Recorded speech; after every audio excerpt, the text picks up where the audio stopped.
Yo tout le monde, c'est San, aujourd'hui on se retrouve pour une petite vidéo un peu différente de d'habitude. On va parler un petit peu de la méta Hearthstone et des nerfs qui ont été annoncés par Blizzard il y a quelques jours maintenant. Donc il s'agit des nerfs qui ont été annoncés, si je dis pas de bêtises, sur fin janvier, donc qui vont prendre effet le 5 février. Donc dans quelques jours, là on est le 3 à l'heure où je record et je pense j'envoie dans la même journée. Parce que à peu près tout le monde en a déjà parlé des nerfs, mais moi c'est un truc que j'avais jamais fait ici sur ma chaîne, de parler un petit peu du metagame de Hearthstone. Et ça se comprend puisque j'ai jamais été très compétitif sur le jeu, si ce n'est que là récemment j'ai repris un petit peu en route. Ça faisait une ou deux extensions, je crois que j'avais pas joué activement, et donc je suis revenu et donc là ils ont annoncé le nerf de 5 cartes. Donc 5 cartes qui vont, je pense, changer partiellement la méta. On va commencer par Cold Blood. Donc dans la version française c'est Sang-Froid. Cold Blood c'est une carte qui a été jouée depuis tout le temps en fait. Depuis le début du jeu, ce sont que des cartes classiques qui ont été nerfs, c'est-à-dire les cartes soit qu'on peut obtenir dans les paquets classiques, non attendez, j'ai une bêtise, il y a une carte qui est pas classique qui a été nerf. Sinon tout vient soit des paquets classiques, donc les paquets de base standard de Blizzard, soit des cartes de base en fait qu'on obtient avec les classes. Donc tout vient de là. Il y a juste une seule carte qui vient, je pense, du bois maudit comme extension. Donc Cold Blood, voilà, ça existe depuis le début du jeu.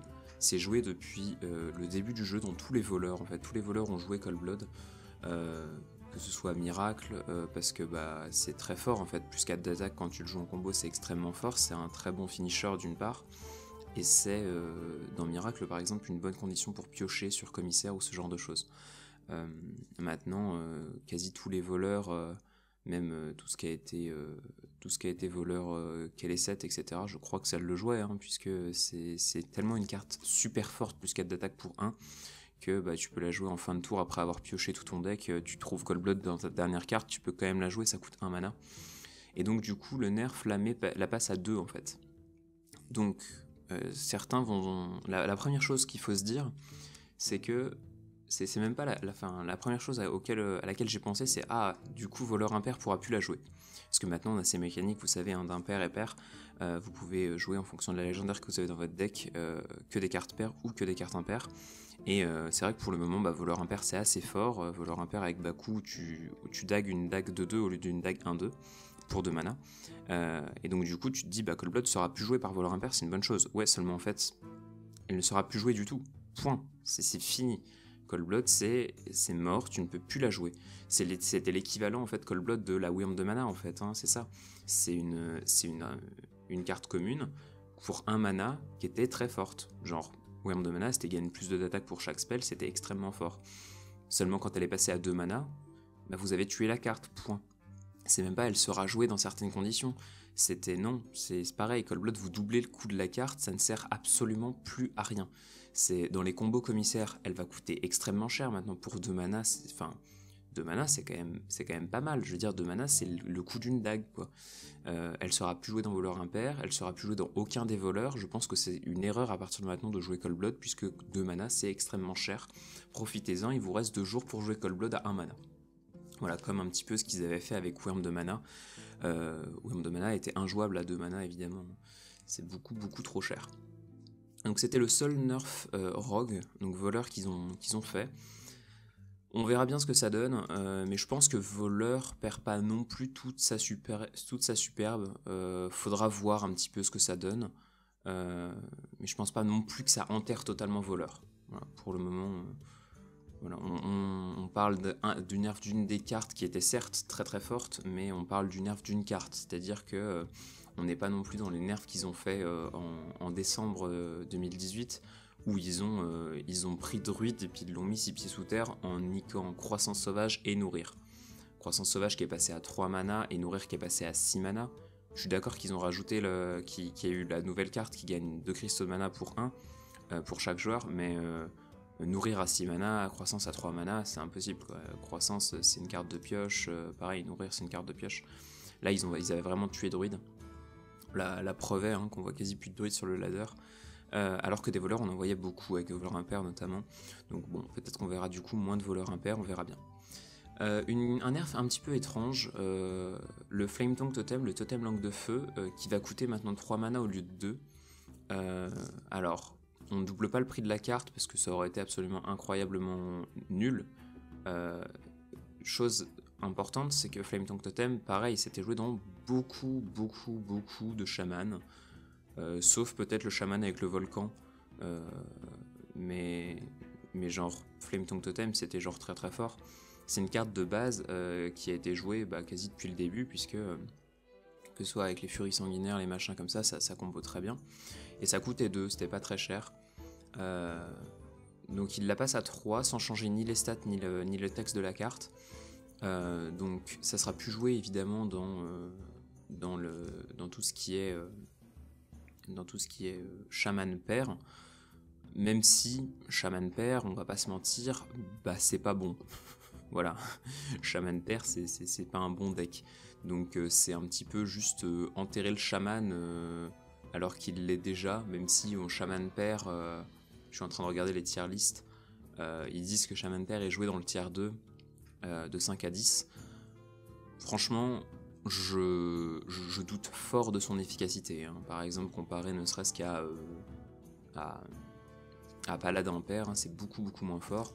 Donc ouais, ça c'est peut-être que ça peut affecter le wild, je sais pas. Moi, je parle vraiment que du jeu standard ici.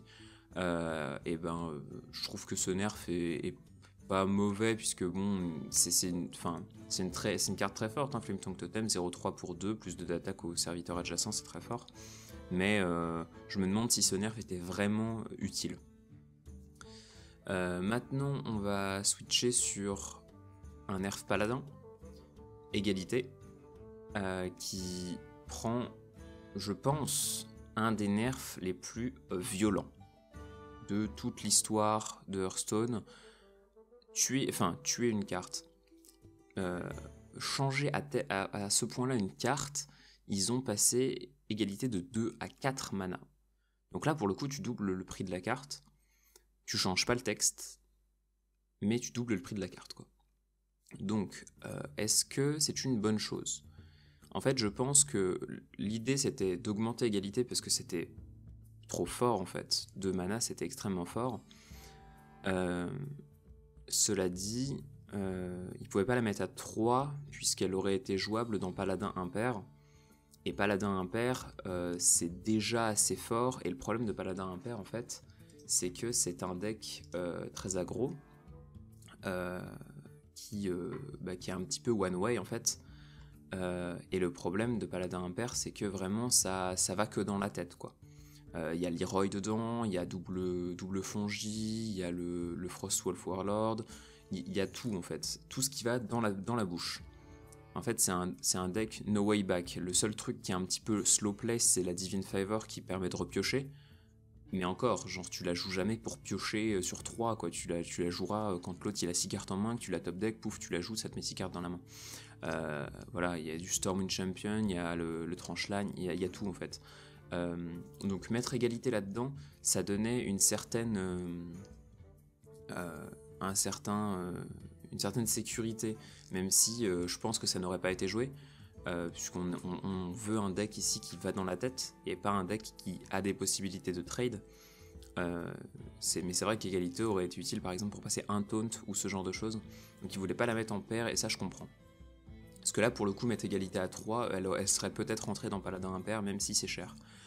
Donc là elle a passé à 4. Le problème c'est que du coup ça peut être joué que dans Paladin pair, mais ça reste cher, très très cher. Paladin pair qui joue, je suis en train de regarder la decklist, 2 consécrations, 2 égalités pour le moment, 2 pyro. Donc pour le moment en fait il y a Paladin pair, c'est un peu, on va dire, c'est un peu contrôle quoi. C'est un petit peu aux antipodes de Paladin impair, avec les capte talents, Lich King, il y a une nuit de furie mais c'est juste pour capter le Wind Fury sur Cap Talent. Bref, quoi qu'il arrive, c'est un deck très contrôle avec True Silver Champion, etc. Spellbreaker aussi. Du coup, bah, en fait, tu montes égalité. Alors que en fait, les moyens de comboter sur Paladin depuis des années, c'était Pyromancien égalité. Bah, ça, Pyromancien, tu le poses sur le board, égalité, ça réduit tout le monde à 1, et Pyromancien, il clean tout avec son spell, soit égalité consécration. Quoi qu'il arrive, c'est deux manières de clear entièrement le board, que ce soit le board adverse ou tout le board, nécessitait égalité, et maintenant tu montes égalité à 4. Ce qui veut dire que Pyro égalité, ça coûtera 6, et égalité consacre, ça coûtera 8. Donc égalité consécration, ça devient même plus cher qu'un Flame Strike, alors qu'avant ça l'était, c'était moins cher et c'était beaucoup plus fort. Donc pourquoi pas, faut voir, mais même si la carte prend extrêmement cher, je me demande si elle n'a pas toujours en fait sa place quand même dans Paladin Père. Même si, putain, c'est très très bizarre quand même de voir une carte qui passe de 2 à 6. Les nerfs les plus violents qu'on avait vus à l'époque comme ça, c'était pyrotechnique, explosion pyrotechnique sur Mage, c'était à l'époque où le jeu était en bêta, elle était passée de 8 à 10. On comprenait que c'était vraiment trop fort pour 8 mana. Et les deux dernières cartes qui changent, c'est Hunter's Mark pour chasseur, et on verra après l'Emerald Spellstone, mais l'Hunter's Mark qui passe de 1 à 2, c'est pareil, vous montez le prix d'une carte, vous doublez le prix d'une carte sans changer le texte. En fait, je suis en train de regarder, il n'y a absolument aucun texte qui a été changé, c'est simplement les coûts en fait, qui ont été modifiés dans ce nerf. Donc du coup, le chasseur prend un peu cher quand même, puisqu'en fait il se fait nerfer de 2 cartes. Donc pour le moment, le deck bien vénère sur chasseur, c'est chasseur Raldagony sur le tier list, la tier 1 je veux dire. Et sinon, je suis en train de regarder, je suis en train de chercher le chasseur. Il est pas dans les... Ah, il est pas dans le tiers de chez Millennium, c'est assez intéressant. Si, chasseur secret, je l'ai pas vu. Voilà, chasseur secret et chasseur impair plutôt dans la tier list haute, qui joue 2 Hunter's Mark, le chasseur Raldagony, pardon, pas impair, je crois que j'ai dit impair. Et par contre, le chasseur secret qui ne joue pas la Hunter's Mark, et il existe une version un peu encore plus aggro de chasseur, en gros un chasseur vraiment aggro Migo Face, avec simplement des bêtes. Et là du coup par contre la Hunter's Mark est jouée, puisque Hunter's Mark Sierra Lark, c'était fort pour trade un taunt.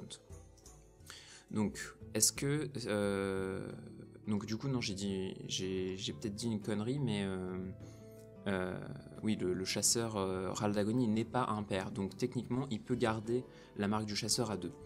Est-ce qu'il va le faire? Je ne sais pas, puisque son deck est entre guillemets déjà un peu late, quoi.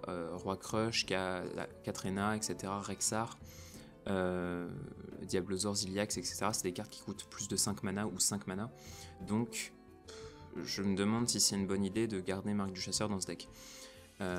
Dans chasseur spell, on s'en fout, il y est pas. Et dans chasseur bête, je pense que c'est pas une mauvaise idée de garder Hunter's Mark, puisque en fait les taunts du début de partie, on les passera assez facilement avec soit frappe latérale si on la joue, soit une taupe adaptée, soit un lynx adapté avec toxicité par exemple, soit Hunter's Mark Sierra Lark. Hunter's Mark Sierra Lark, du coup, si on l'a pas l'arme équipée, ça coûte 3 maintenant. Ça reste pas non plus injouable. C'est un nerf, certes, mais un nerf qui est pas aussi violent, par exemple, que le sang-froid, je pense, à mes yeux. Je pense que Hunter's Mark continuera à être joué. Le deuxième nerf chez le chasseur, c'est l'Emerald Spellstone, la pierre de sort émeraude qui invoque les loups, donc qui est basiquement joué dans le chasseur secret.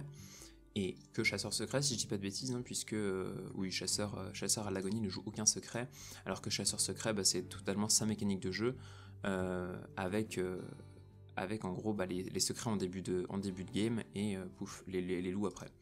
Donc c'est une carte très forte, puisque contrairement à la jaspe chez le druide, à peu près tout le reste en fait. Non, attends, je dis une bêtise. Elle a deux upgrades comme toutes les autres Spellstones. Cela dit, en fait, on a besoin de jouer qu'une seule carte pour faire l'upgrade, c'est ça. Alors que Druid, par exemple, il faut gagner 3 points d'armure. Donc 3 points d'armure, c'est soit 3 Hero Power, soit Hero Power avec le DK, soit n'importe quel autre moyen de gagner de l'armure. Mais par exemple, Démonis, c'est faut se heal. Souvent, on se heal pas d'autant pour up la jaspe directement. Et donc du coup, Rexxar par contre, il joue directement un secret et pouf, c'est bon, sa spellstone elle est améliorée. Du coup, il a juste 2 secrets à jouer et il pouvait jouer la spellstone. Sur 5, en fait, si tu jouais spellstone sur 5, c'était très très fort, puisque sur 6 ou sur 5, il y a très peu de moyens de clean. Il y avait pyromancien à égalité, mais du coup, non, ça n'existe plus. Il y avait... je vois pas trop d'autres trucs. Il y avait pièce blizzard à la limite, qui permettait de geler le board.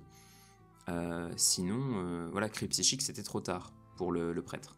Maintenant, avec ce nerf qui passe de 5 à 6, ben, d'un côté, ça laisse un petit peu plus de temps au chasseur, qui fait une sortie en gardant Spellstone ou en piochant Spellstone au début. Ça lui laisse un petit peu de temps pour mettre un secret sur 5, par exemple. Mais, par contre, on est totalement dans l'optique où tu joues pas en premier, tu fais Spellstone sur 6, tu prends Cri Psychique sur 7. Voilà. Ou alors tu joues en premier, tu fais Spellstone sur 6, tu prends pièce Cri Psychique sur 7. Donc maintenant, Chasseur Secret va devenir quasi nul et inexistant contre Prêtre à cause de ça. Cela dit, moi je pense que c'est pas non plus un très très mauvais nerf. Moi j'aurais préféré, s'ils voulaient vraiment tuer la carte, ils auraient modifié le texte, simplement. Ils auraient commencé par Summon One Loup, quoi, genre One Wolf. Là en fait la carte commence directement avec la Lesser Emerald Spellstone à Summon 2 loups. Ils auraient dû faire, s'ils voulaient tuer la carte claire et nette en fait, c'est là qu'on voit en fait que c'est pas le but de Blizzard ici. Ils auraient fait Lesser Emerald Spellstone, elle aurait fait summon 1 loup, la moyenne elle aurait fait 2 loups et la Spellstone elle aurait fait 3 loups, point. Alors que là ils gardent le 2, 3, 4. Ce qui veut dire que du coup si tu prends une AOE, tu remballes plus de loups dans ton deck. Par contre si tu prends pas d'AOE, ça reste toujours aussi fort qu'avant. Seulement ça coûte 6. S'ils avaient vraiment voulu tuer la carte, ils l'auraient laissé à 5, mais ils auraient baissé les loups, tout simplement. Voilà pour tous ces petits nerfs, qui sont pas si petits que ça, puisque je pense que ça va quand même changer un petit peu le metagame. Chose à savoir, évidemment, si vous avez ces cartes dans votre collection, en tout cas les cartes qui peuvent se désenchanter, donc Hunter's Mark et Flametongue Totem n'en font pas partie, je parle de Cold Blood, Égalité et Spellstone. Vu qu'elles ont été nerfs, elles vont être... leur coût va être modifié, c'est-à-dire que vous pourrez les revendre au prix fort. Donc si vous les avez, ne les désenchantez pas avant le nerf, désenchantez-les après, surtout si vous avez les cartes dorées, c'est beaucoup plus worse. Voilà, petite news ici. Dans 2 mois, normalement, on a le nouveau mode standard, et je pense une nouvelle extension. Donc peut-être que je refais une autre vidéo à ce niveau-là dans quelques temps. Et puis pourquoi pas un petit peu vous montrer 2-3 gameplays de temps en temps. Dites-moi si ça vous plaît. On se retrouvera bientôt. En tout cas, vous avez toujours les let's play tous les samedis. D'ici là, portez-vous bien. C'était San. Ciao!